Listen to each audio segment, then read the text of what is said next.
इन नियमों के साथ अगर आप भागवत सुनते हैं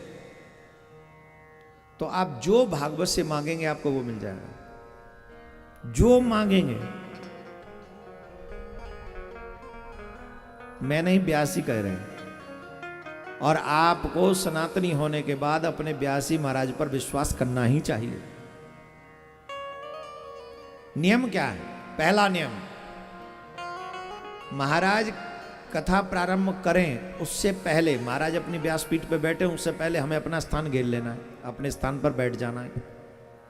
और जब तक महाराज छोड़कर ना चले जाए पंडाल, तब तक हम यहाँ बैठे रहे या खड़े रहे, यहीं रहे।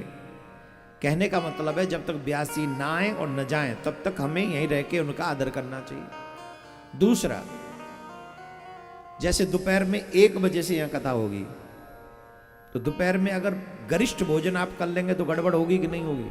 नींद भी आएगी, प्यास भी लगेगी, भयंकर पानी प्यास लगेगी, और ऊपर से भी थोड़ा ताप रहा है मामला, तो आप अगर भोजन भय भी करेंगे तो फिर प्यास बार बार लगेगी।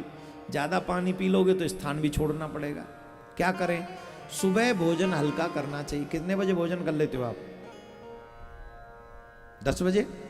वैसे नियम तो यह है कि व्रत लेके कथा सुने। अगर व्रत न कर सके, गर्मी भी है वैसे ना, तो रात का भोजन करें, एक समय का भोजन कर लें, सुबह फलाहार कर लें, या कुछ हल्का ब्रेकफास्ट लेके आप सुबह बैठ जाएं।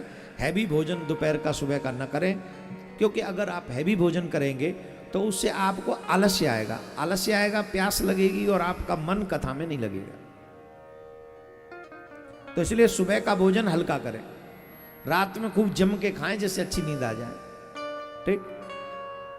तीसरा नियम यह है, हो सके तो पृथ्वी पर शयन करें, न हो तो जहां पर आप सो रहे हैं वहां पवित्र वस्त्र बिछा लें, ऊनी कोई वस्त्र बिछा के सोएं।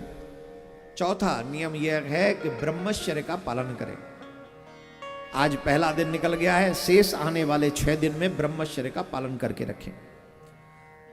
आखिरी नियम अगर हम कहें तो वो यह है कि इन 6-7 दिनों में आपको ये प्रयास करना चाहिए, मनसा वाचा कर्मणा हम किसी को दुख न पहुंचाएं।